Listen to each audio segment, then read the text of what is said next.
Au départ, c'est une chapelle castrale en fait. D'accord. Le seigneur du lieu, pour une raison qu'on ignore toujours et qu'on ne saura sans doute jamais, a décidé de transformer son petit donjon en église. Il y a eu quelques étapes. Autant qu'au départ, vous aviez l'édifice primitif et il l'a transformé en église en lui accolant évidemment 2 nefs latérales, des absidioles et 2 chœurs. Parce que selon la tradition carolingienne, ces bâtiments-là avaient 2 chœurs. C'était toujours la dualité entre le spirituel et le temporel. Donc vous aviez à l'est le chœur consacré à Dieu, où le soleil se lève, signe d'espoir, et à l'ouest c'était le chœur destiné au seigneur local, mais à l'ouest où le soleil se couche, pour bien lui rappeler sa condition de mortel.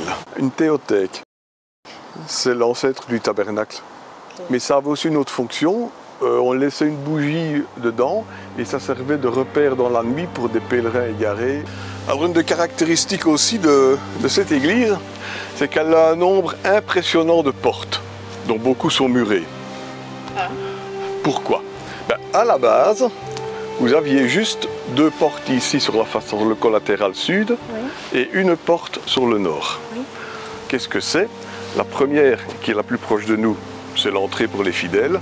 Parce que chapelle castrale, il y avait quand même un accès aux villageois. Et la deuxième porte qui est plus petite, c'est ce qu'on appelle la porte des morts. Parce qu'elle donnait sur le cimetière, dont il reste quelques vestiges, et qui est plus petite, pourquoi? Pour obliger les porteurs du cercueil à s'abaisser, pour ne pas apparaître trop arrogant devant Dieu en portant le défunt.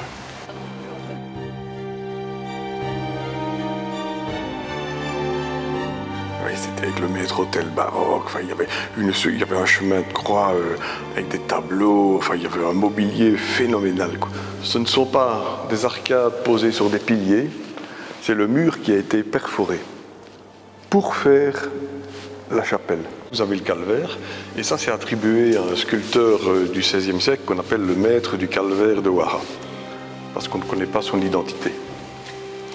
Vous avez la traduction ici, mais qui est le 20 juin 1050.